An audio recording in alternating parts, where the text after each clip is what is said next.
taong gumagawa ng perwisyo sa kanyang sariling katawan ay maibibilang mo na may suicidal tendency.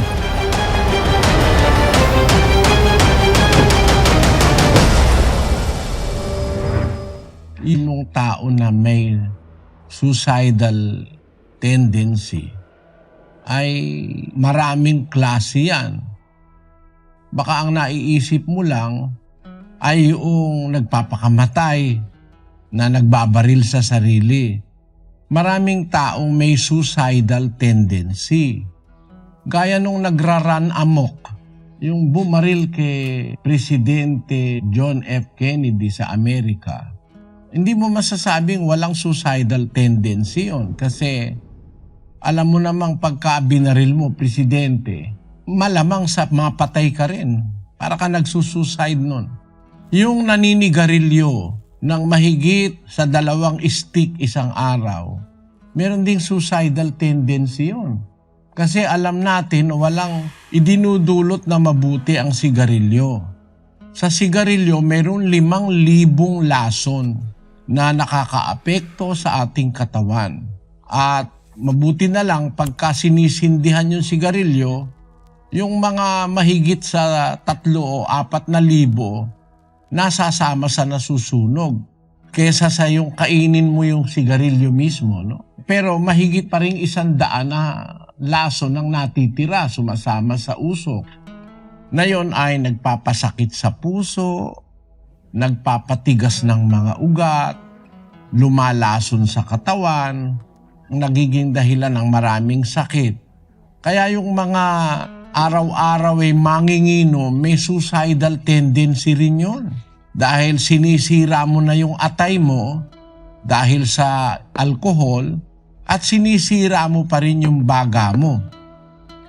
Ang akala ng iba, ang suicidal tendency, yung papatay niya yung sarili niya, magbabaril. Hindi lang yan ang mga may suicidal tendency. Lahat ng taong gumagawa ng perwisyo sa kanyang sariling katawan ay maibibilang mo na may suicidal tendency.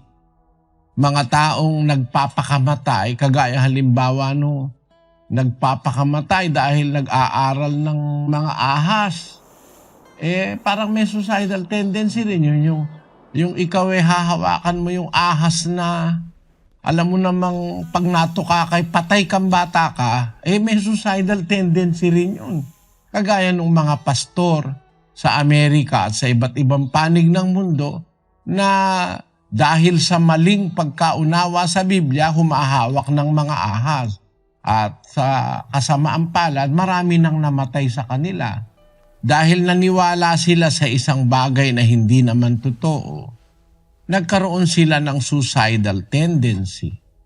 Sa Guinness Book of World Records, merong natala na pinakamalaking suicidal activities nang ang isang pastor ng mga fundamentalist ay niyaya ang kanyang mga miyembro na uminom ng cyanide. Basahin na natin, kapatid na Daniel. Sa page 398 ng Guinness Book of World Records 1989, suicide, the final total number of victims of the mass cyanide poisoning of the People's Temple cult near Port Kaituma, Guyana, November 18, 1978 was 913. The leader was the paranoid Reverend Jim Jones of San Francisco, who had deposited millions of dollars overseas. Napakayaman nitong Jim Jones na ito na kinuha yung pera ng mga miyembro sa magitan ng ikapo at ng iba't ibang mga paraan. Tapos idiniposito overseas. Tawag mahalatang siya'y mayaman. Ito ang nagturo sa mga miyembro niya ng kagaya rin ng pinaniniwalaan ng mga ibang pastor na hindi naman bahagi ng Biblia kundi idinagdag lang na kahit uminom ng lason di mamamatay. Hindi naman talaga bahagi ng Biblia yon. Ayan ang nangyari, uminom sila, patay silang lahat, 913 of them. Yan ay nakarecord sa Guinness Book of World Records. Isa sa pinakamaraming suicide na namatay na nangyari. Ngayon, kung ang tatanungin mo sa akin, katanggap-tanggap ba ito sa Panginoon? Naku ang sagot ko'y malaking hindi, kapatid. Kasi walang inutusan Diyos na ang pastor, gaya ni Jim Jones, pangunahan sa pagsusuicide yung kanyang mga miyembro. Yang mga tao na yung lahat may suicidal tendency. Karapat dapat ba yan? Hindi. Alam mo kung bakit? Ang nag-uudyok sa tao ng suicidal tendency ay ang mamamatay taong si Satanas. Juan 8:44. Kayo'y sa inyong amang Diablo, at ang mga nasa ng inyong ama ang ibig ninyong gawin. Siya'y isang mamamatay tao buhat pa ng una, at hindi nananatili sa katotohanan sapagkat walang katotohanan sa kanya. Pagka nagsasalita siya ng kasinungalingan, ay nagsasalita siya ng saganang kanya, sapagkat siya ay isang sinungaling at ama nito. Maliwanag na si Satanas ay mamamatay tao buhat pa ng una. Kaya siya ay nag-uudyok sa tao na gumawa ng masama, lumabag sa kautusan ng Diyos. Yun ang paraan ng kanyang pagpatay.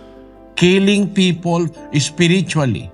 Ngayon, killing yourself physically is a part of the suicidal tendency in people dictated by Satan. Dapat ba yung nagpapakamatay? Hindi dapat sa Diyos yun kasi ang may-ari ng buhay ang Diyos. Siya ang nagdi-decide kung kailan ka dapat mamatay. Basahin natin ang 9:27 ng Hebreo. At kung paanong itinakda sa mga tao ang mamatay na minsan, at pagkatapos nito ay ang paghuhukom. Itinakda ng Diyos sa tao ang mamatay na minsan. Nasa kanyang kamay kung kailan kanya dapat kuhanin. Basahin natin ang 12 ng Job. Nasa kamay niya ang kaluluwa ng bawat bagay na may buhay at ang hininga ng lahat ng mga tao. Nasa kamay ng Diyos ang hininga ng lahat ng tao. Kaya hindi ka dapat magpakamatay. Pagka kasi nagpakamatay ka, parang pinangungunahan mo ang Diyos. O kaya kung pumatay ka ng kapwa, parang pinangungunahan mo ang Diyos. Halimbawa, may kaaway ka, huwag mong papatayin. Huwag kang papatay ng kapwa. Merong kamatayang darating doon. Kaya lang, ang Diyos ang magtatakda at hindi ikaw. Hindi ka dapat pumatay ng kapwa at hindi ka dapat patayin mo ang iyong sarili. Yun ang sinasabi ng Biblia na aral tungkol dyan sa pagsusuicide o pagkitil sa sariling buhay. Ano ba ang pwede nating maipayo sa mga taong may suicidal tendency? Matakot kayo sa Diyos. Yun ang payo dyan. You do not own yourself. You do not own your life.